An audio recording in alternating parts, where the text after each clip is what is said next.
Hello and welcome back to All About Russia. My name is Andrew and today we're going to be looking at one of the provinces that makes up the heartland of the Russian Federation, the Ivanovo Oblast. The Ivanovo Oblast is located in the west of Russia, in the Central Federal District and the Central Economic Region. It is the 73rd largest federal subject at 8,400 square miles in size, making it larger than El Salvador. Interestingly, the Ivanovo Oblast is actually the smallest oblast in the Russian Federation. As of the 2010 census, the population is a little over 1 million, making it the 49th most populous part of Russia and more populous than the country of Djibouti. The Ivanovo Oblast is neighboured by the Kostroma Oblast to the north, the Nizhny Novgorod Oblast to the east, the Vladimir Oblast to the south, and the Yaroslavl Oblast to the west. Just under half of the oblast is forested, with just over a tenth being put under plough, a relatively low figure for central Russia. Given that the Ivanovo Oblast is relatively flat, the highest point is Mount Petrolova, a hill measuring 212 meters tall.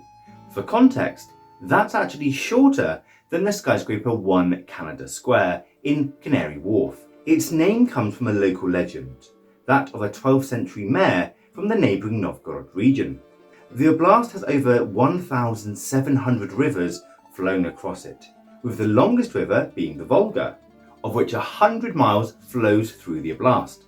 Whilst disputed, the name of the river probably derives from the Proto-Slavic word for wet. The Ivanovo Oblast is divided into 21 administrative districts, with the capital, Ivanovo City, being its own administrative district. Like all of central Russia, it runs on Moscow Standard Time. The flag of the oblast is a red and blue rectangle, divided equally between the coat of arms for Ivanovo City, with 3 white lines across the bottom of the flag. The red and blue colours hark back to the history of the region in the Vladimir and Kostroma principalities respectively. The diamond in the coat of arms represents a wheel, a symbol of industry, with the torch representing knowledge. The 3 white lines actually represent the river Volga, the lifeblood of the region. The flag was officially adopted on the 31st of December 1997. The Ivanovo Oblast has been inhabited since around 14,000 BC, with evidence of human tools found in Lake Dolgoga. Who these early humans were is very unclear, but what we do know is that around 700 BC, the Jakova culture was present in the region. The origins of this Bronze Age culture is again a little unclear, with competing claims of having a Baltic, Finno-Ugric, or even Slavic character. Regardless, by the 6th century AD, the region was dominated by Finno-Ugric peoples, largely split into 3 tribal groups: the Murya, the Muroma, and the Mari. This is actually true of much of what we consider central Russia today: hunting, fishing, and farming across the oblast. With the arrival of the Slavs in the 9th century, these Finno-Ugric tribes were either absorbed or expelled from the region. From then on, the region was dominated by 2 Slavic tribes, the Krivichi and the Slavene. As other tribes cemented into principalities further south, the Ivanovo Oblast found itself on the fringes of the emerging Kievan Rus state. Nevertheless, the region prospered, with both tribes benefiting from the Scandinavian trade with the Byzantine Empire passing along the Volga and through their lands. This is so much so that Byzantine records actually mention the Krivichi as great boat builders. As the Kievan Rus state became more centralized and expanded, the Krivichi and Slovene tribes were incorporated into the lands of the Rostov-Suzdal Principality. This integration is rather interesting, as it's unclear whether it was brought about by military conquest or was far more willing to protect itself from larger external threats, such as the Volga Bulgarians. The lands of the Ivanovo Oblast quickly became an important part of the appanage, with Kievan Rus culture disseminating across the land. Tribal structures began to recede as Kievan cultural institutions and religion were introduced. Trade and wealth grew in the region, with one of its oldest cities, Lodz, being founded on the Volga. As part of the Rostov-Suzdal Principality, the Ivanovo lands were incorporated into the Vladimir Suzdal Principality in 1157. At this point, the The Vladimir Suzdal Principality was one of the most powerful principalities in the crumbling Kievan Rus state, vying for control. Nevertheless, in the 12th century, the region faced instability, with a continuation of low-level fighting against Finno-Ugric peoples to the west, as well as incorporating a growing population of refugees, fleeing northward from Turkic raids to the south. Yet these troubles would seem minor, as a greater challenge came from the east. In 1238, ambassadors from the rising Mongol Empire arrived in the court of Yuri II, demanding fealty to the Great Khan. The previous year, the Mongols had burnt the neighbouring Principality of Ryazan to the ground for refusing them, yet Yuri II threw out the ambassadors with great disrespect. This signed the death warrant for the Principality, and two of the oldest and richest cities in the region, Ploz and Yuriev respectively, were burnt to the ground. The attack from the Mongols depopulated the area heavily, with many fleeing westward to the land of the Oka and Moscow. Those who remained fell under the rule of the Mongols, populations transplanted and centred at their Asiatic masters' whims. For the rest of the century, people would continue to flee westwards, seeking the relative safety of Muscovy. Curiously, during this time of invasion, the native line of princes for the Vladimir Suzdal Principality was actually wiped out, and this left their throne vacant. The neighbouring princes of Tver, Novgorod and Moscow all applied to their Mongol overlords for the title of Prince of Vladimir Suzdal, and the tribute he gave them. Before the Mongol invasions, this had been one of the most powerful principalities, but after it was a shadow of its former self, and eventually the Muscovite princes gained control of this title.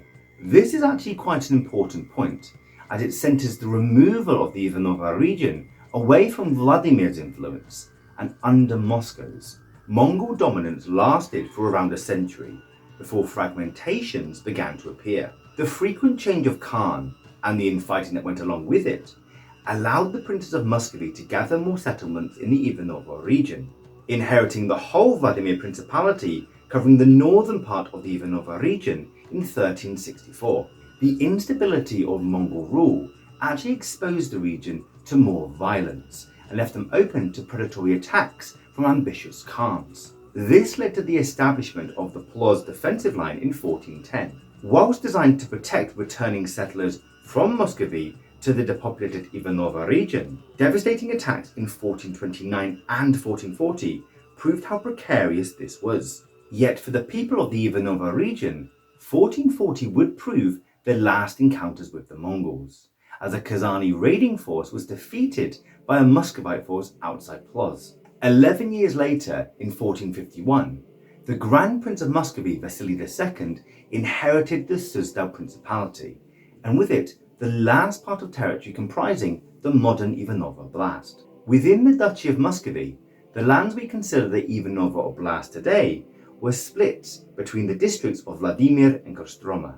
The end of Mongol reign saw fortifications and settlements spring up across the region, prompted by the Muscovite Prince Ivan III and his stand at the Ugra River. Under Muscovite protection, the towns and villages of the Ivanovo region prospered, and cities such as Ploz returned to opulence. Weaving and jewelry creation both emerged as important cottage industries, being sold as far away as Moscow, Ulbek and Bakhchisarai. The region's location along the Volga would often prove to be a lifeline throughout its history, and it's interesting to see at this point the emergence of industries that it would later become famous for. In 1552, the Khanate of Kazan was conquered by Ivan IV, or Ivan the Terrible. This secured for the people of the Ivanovo region peace from any Tatar attacks.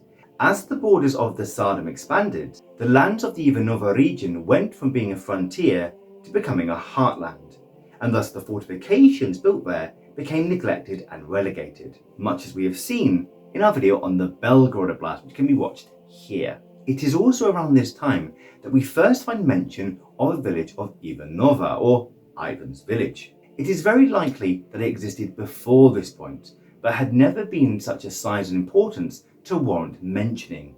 Yet despite its inclusion into the heartland of Russia, and its resurgence as an economic centre, the time of troubles were not over for the people of the Ivanovo region, and this time danger came from the west. In 1601, amid the time of troubles and the end of the Rurikid line, famine broke out across Russia and much of Europe. This famine, brought on by volcanic eruption in South America, depopulated the region heavily as peasants fled to Moscow for safety. In 1605, a Polish army supporting a supposed Dmitry Rurikid to the Russian throne invaded Russia and, while skirting around Moscow, entered the Ivanovo Oblast, decimating the diminished population.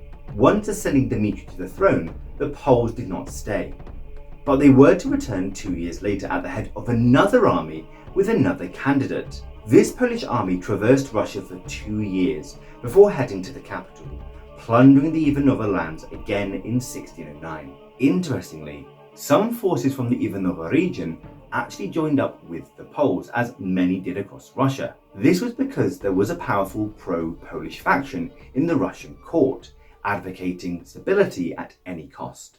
By the end of the time of troubles and the ascendancy of a Romanov to the Russian throne, the region was heavily depopulated, impoverished, but still blessed with advantageous geography and a crafts-focused economic core. Cottage industries again rose in the region, prompted both by local lords resettling their serfs in the region, as well as waves of old believers arriving throughout the 1650s, fleeing persecution elsewhere.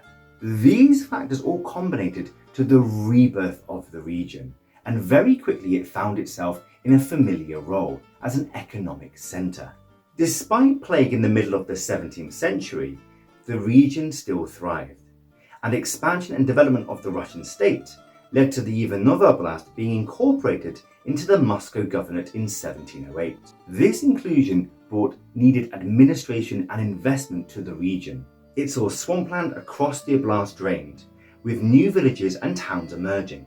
Traditionally, Russia had been on the fringes of European development and technology. As such, they had struggled to keep pace with the quickly industrializing Western powers, and this was to be evident in 1720. In the village of Hochma, the first factory was established under Dutch supervision. This factory would prove arguably the genesis of industrialization within Tsarist Russia, though it would not be recognized as such for several years. By moving from a cottage textile industry to a textile factory, production was increased dramatically and uniformity became more available. Over the rest of the century, various landlords and boyars would start to copy this on a very low level. Partly this is because it was very expensive, but also the know-how was not widely disseminated in Russian culture, which, by and large, saw foreign ideas as dangerous and unwanted. In 1770, the land was divided between the Vladimir, Kostroma and Yaroslavl governorates, each taking a fragment of the Ivanovo Oblast with them. This was decided to improve the administration and efficiency of the region as a whole, which had proven clunky. With the rise of international trade, the Russian government started to realize that its products were largely inferior to finished European goods, notably English textiles. As before mentioned, steps were being taken to address this, but it would take something drastic to kickstart the industrialization of Russia fully. In the War of 1812, Napoleon marched into Russia at the head of 100,000 men and burned the city of Moscow to the ground. This put a huge demand on the Russian army for uniforms and equipment, and thus state-sponsored investment in modern European-style factories broke out across the region. This expanded quickly, with a centre around the town of Ivanovo, with various outlying towns and villages supplying things like hemp, flax, wool, leather and canvas, all things needed for the imperial army and navy. The introduction of steam technology under British advisors in 1832 and the emancipation of the serfs in 1861 both led to an increase in production. By the middle of the 19th century, Ivanovo had a well-earned reputation for a textile centre, possibly the textile centre of all of Russia. The economic boom was such that in 1865, a railway was built connecting Ivanovo to Nizhny Novgorod and later on to Moscow. As we have previously mentioned, historically the Russian state was very suspicious of any new ideas, particularly foreign ones. Yet these strange foreign ideas were instrumental in the development and advancement of this industry.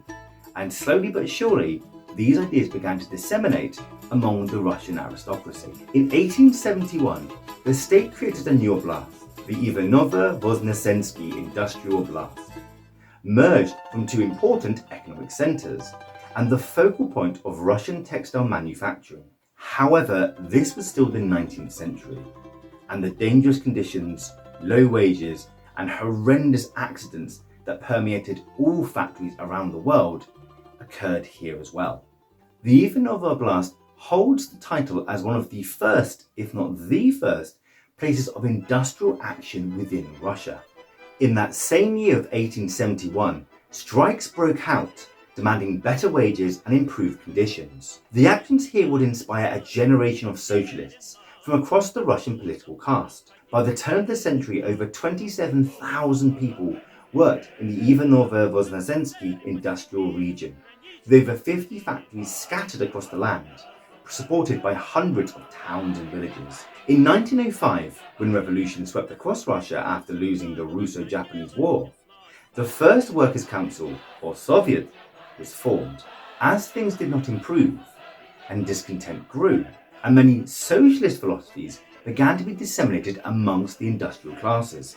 When the First World War broke out, many men were called to serve, leaving women to largely run the factories. This was actually not that unusual, and women had played an important role in the industry of the region dating back to its earliest days. But the impossible demands asked of them and interrupted supply lines led to unrest and ultimately anger.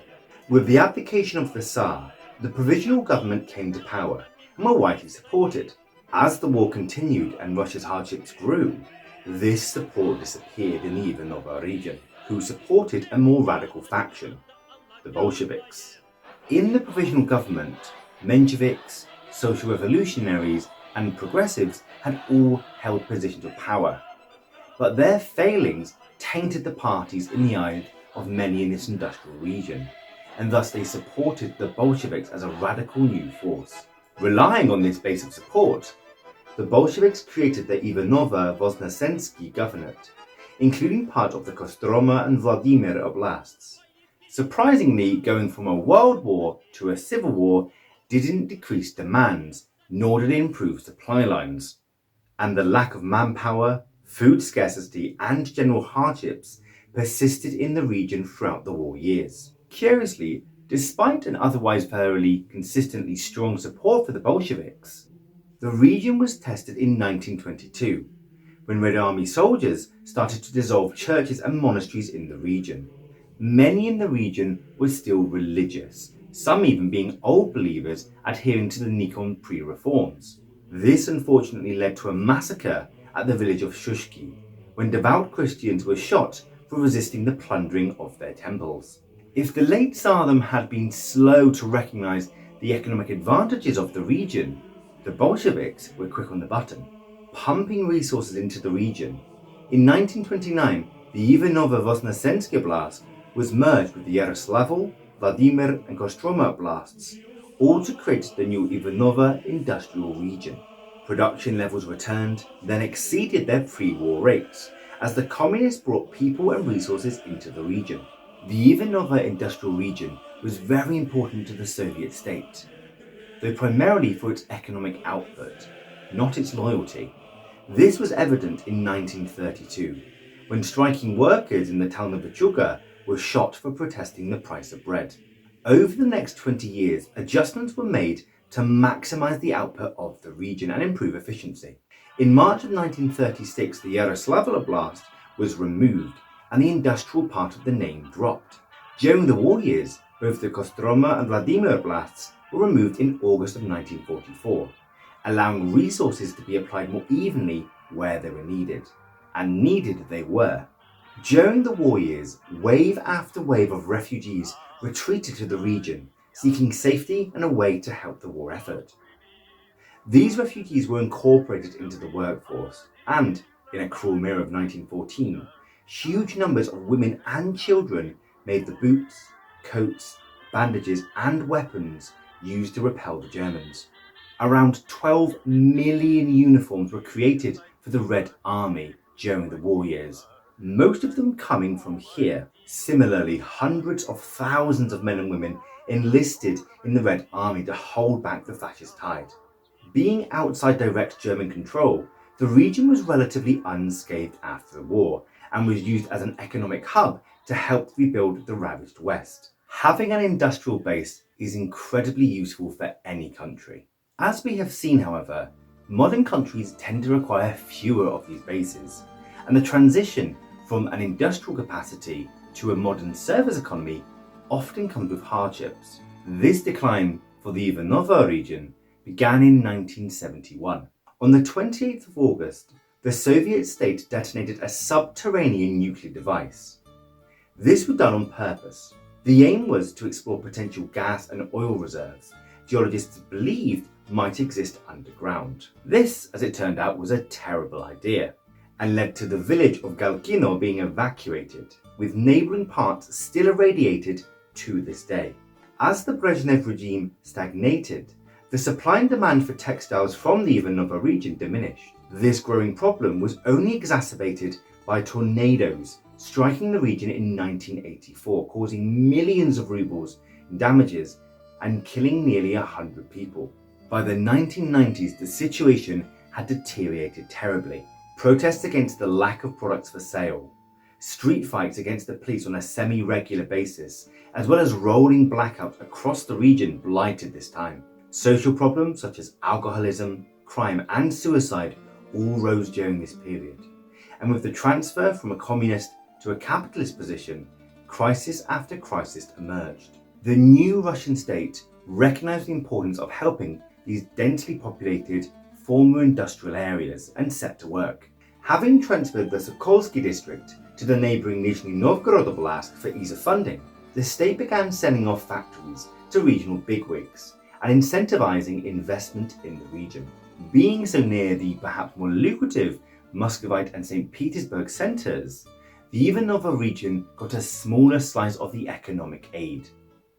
But at least they got a slice.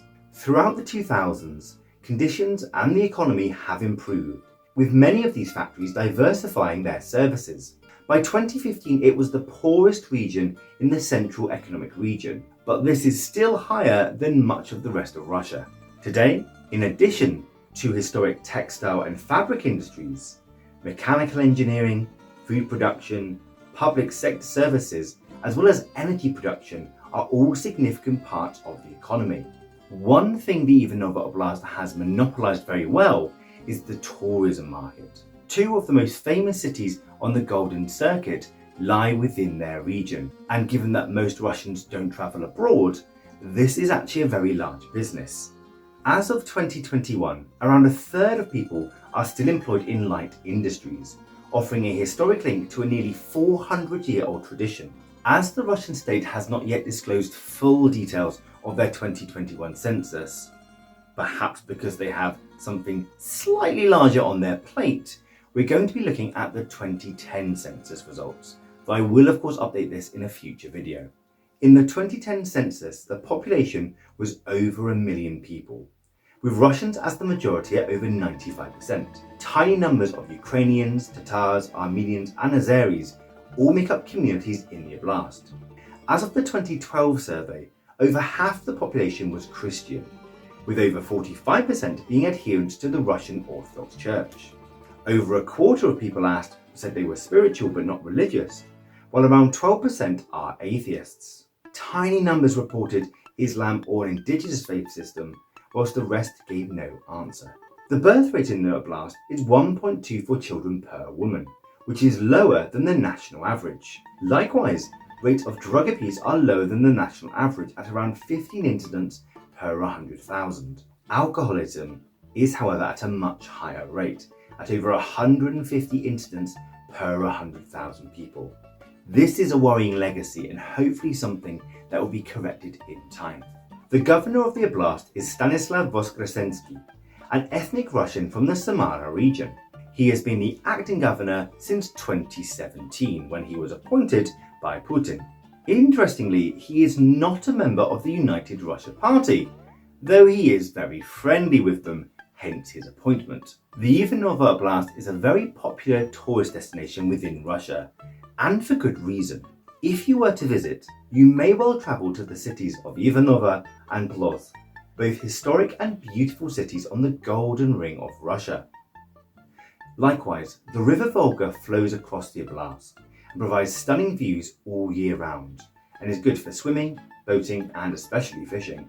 The region is also blessed with dozens of smaller towns and villages created through either Soviet, Old Believer or even industrial action, and thus a wealth of architectural diversity remains in the region. The Ivanovo Oblast is in the heartland of Russia and has served as both an industrial, historical and spiritual centre. My name is Andrew, thank you for watching. Up next is the Jewish Autonomous Oblast. Baka.